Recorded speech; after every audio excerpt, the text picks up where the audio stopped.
श्रीमद् भगवत गीता हिंदू मजहब की बड़ी मुकद्दस किताब है। आपने देखा होगा कि अदालत में मुसलमान जब कसम खाता है तो कुरान पर हाथ रखवाया जाता है, और हिंदू भाई जब कसम खाता है तो गीता के ऊपर हाथ रखा जाता है। इतनी उसकी अहमियत है। गीता के अंदर श्री कृष्ण के अक़वाल हैं। श्री कृष्ण क्या कहते हैं वो भी गीता के अंदर तौहीद की तालीम देते हैं। श्री कृष्ण फरमाते हैं, मां में कम शरणम व्रजः अहम त्वा सर्व पापेभ्यः मोक्षयिष्यामि मा शुचः। आ जाओ, सारे के सारे माबूदों को छोड़ करके एक अल्लाह की, एक ईश्वर की पनाह में आ जाओ।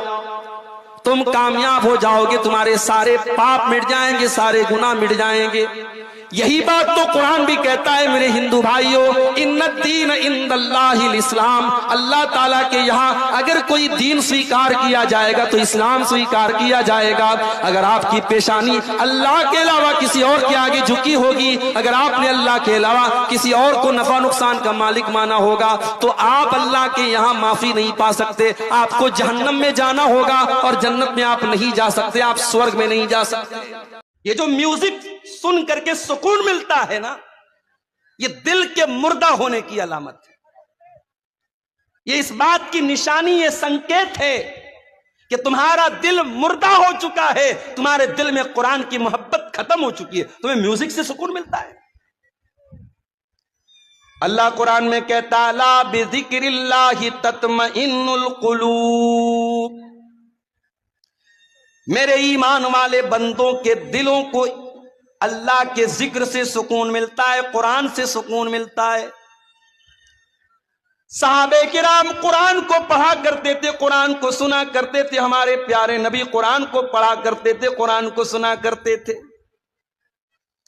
हमारा नौजवान आज गाना सुन रहा है। मैं जलसे में आ रहा था, रास्ते में कई नौजवानों को देखा मोबाइल पर बैठ करके रील्स देख रहे हैं, गाने देख रहे हैं। लड़कों का भी यही हाल है, लड़कियों का भी यही हाल है। आज आपके YouTube की हिस्ट्री पर जाके देखा जाए, गाने ज्यादा मिलेंगे, म्यूजिक ज्यादा मिलेगा, फिल्में ज्यादा मिलेंगी।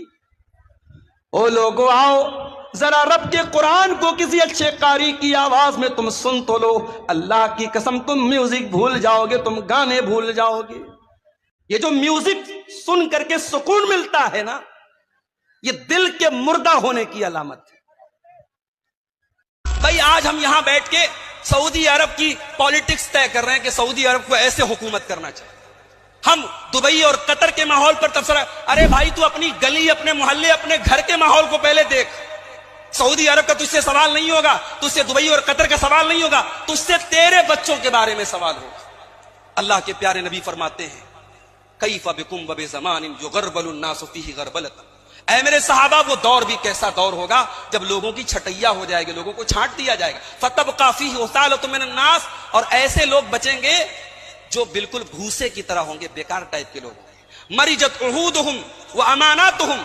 ऐसे लोग बचेंगे, ना उनकी बात की कोई वैल्यू होगी, ना उनकी अमानत की कोई वैल्यू होगी, ना उनके वादे का कोई लिहाज होगा। और अल्लाह के नबी फरमाते, लोग आपस में इतना इख्तिलाफ करेंगे, आपने अपने हाथों से इशारा करके फरमाया जैसे दोनों उंगलियां आपस में गुत्थम गुत्था हो जाती है, लोग लड़ेंगे, इख्तिलाफ करेंगे। सहाबा ने कहा, अल्लाह के नबी, उस दौर में हम क्या करेंगे?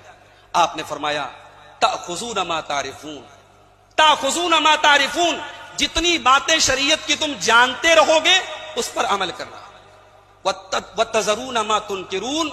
और जो बातें तुम्हें पता नहीं होंगी उनको छोड़ देना। वतुक़बिलून अला अम्र खासतिकुम वतज़रून अम्र आम्मतिकुम। और आम लोगों के चक्कर में मत पड़ना, पहले अपने खास लोगों के चक्कर में पड़ना। अपने परिवार और अपने खास लोगों को